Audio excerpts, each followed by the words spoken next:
This is Karen from the Elmhurst Public Library, and today we are going to discuss tissue paper tie-dye. And here's what you'll need. Some scissors, tissue paper, food coloring, and then some bowls, and let's get started. So the scissors are just to cut down your tissue paper. I like to cut mine in half so that's a little manageable. Sometimes tissue paper comes really big, so I cut mine in half. And for the food coloring, I just threw about 20 drops in each of these bowls. This is red, blue, and yellow. And then about half a cup of water. Obviously, the less water you use, the more food coloring you use, the deeper your colors will be. So to fold, you can do whatever tie-dye shape you want to do. If you fold it in half, you could do a fan fold where you just flip it back and forth.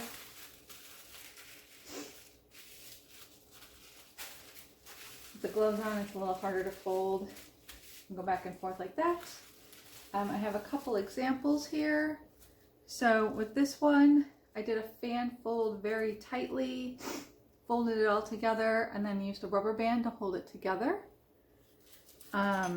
With this one, I did a big square fold, and then did a fan fold back and forth, and I'm using the paper clips to hold it together for dyeing. And then for this one, I did a triangle fold back and forth. And then also, don't be afraid to use some of your, if you have tissue paper that you've gotten in deliveries. So this is a white tissue paper that happens to already have dots on it. So I'm going to try that. This was not really the best fold, but it is a rectangle fold with... before I get started, I'm going to show you some of my samples.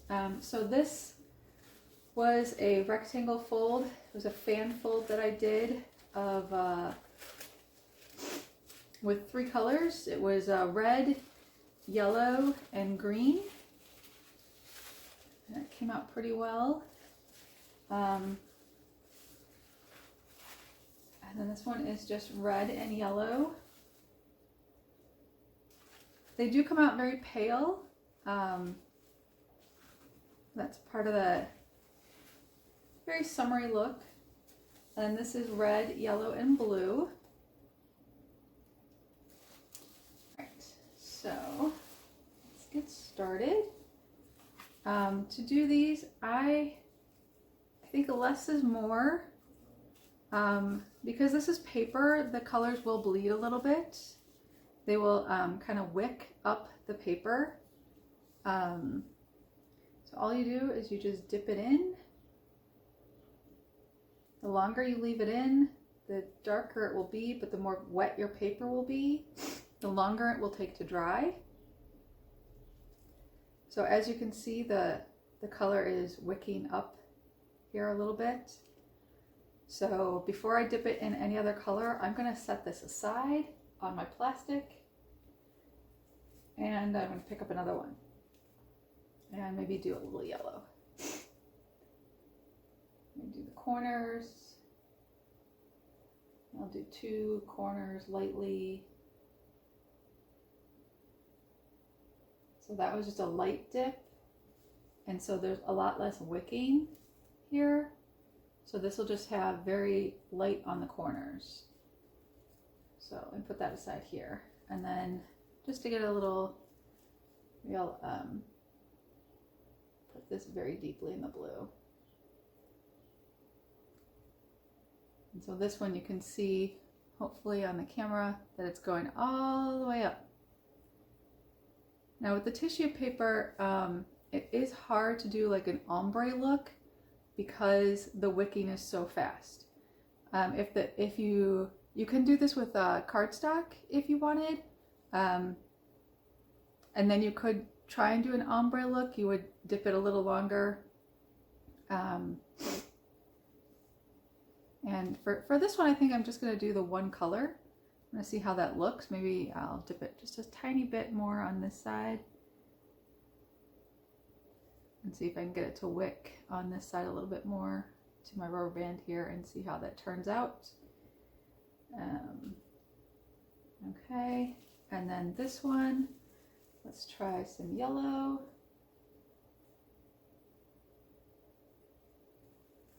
So these bowls made my die not very deep. So it's not, so because my papers are so wide, it is not going up very high. But if you wanted, you could put this in a cup. That would make it easier to dip a wider piece.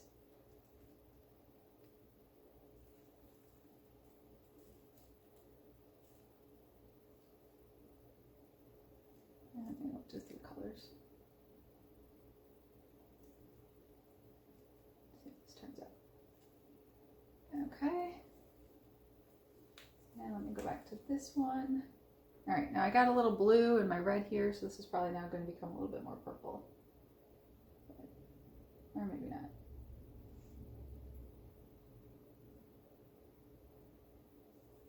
Okay. And, all right, so now when it comes to drying, I recommend that you dry these overnight. There are two drying methods.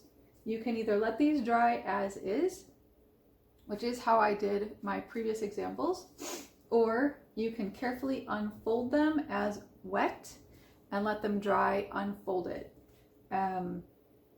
Since I do not have a lot of space to let them dry unfolded, I'm going to let them dry wet.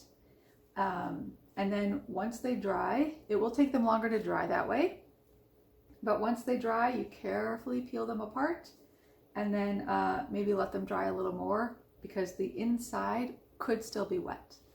And then once it's all dry, you can use them for wrapping of gifts, like I have done here. Makes great gift wrap. I also use it for backing for photos. Put a nice picture here. It makes a nice little mat. Or you could use it for, this is not a finished project, but for paper mache. This would require at least maybe 2 more coats because you can still see the newspaper coming through.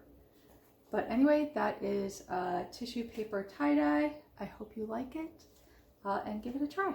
Thank you.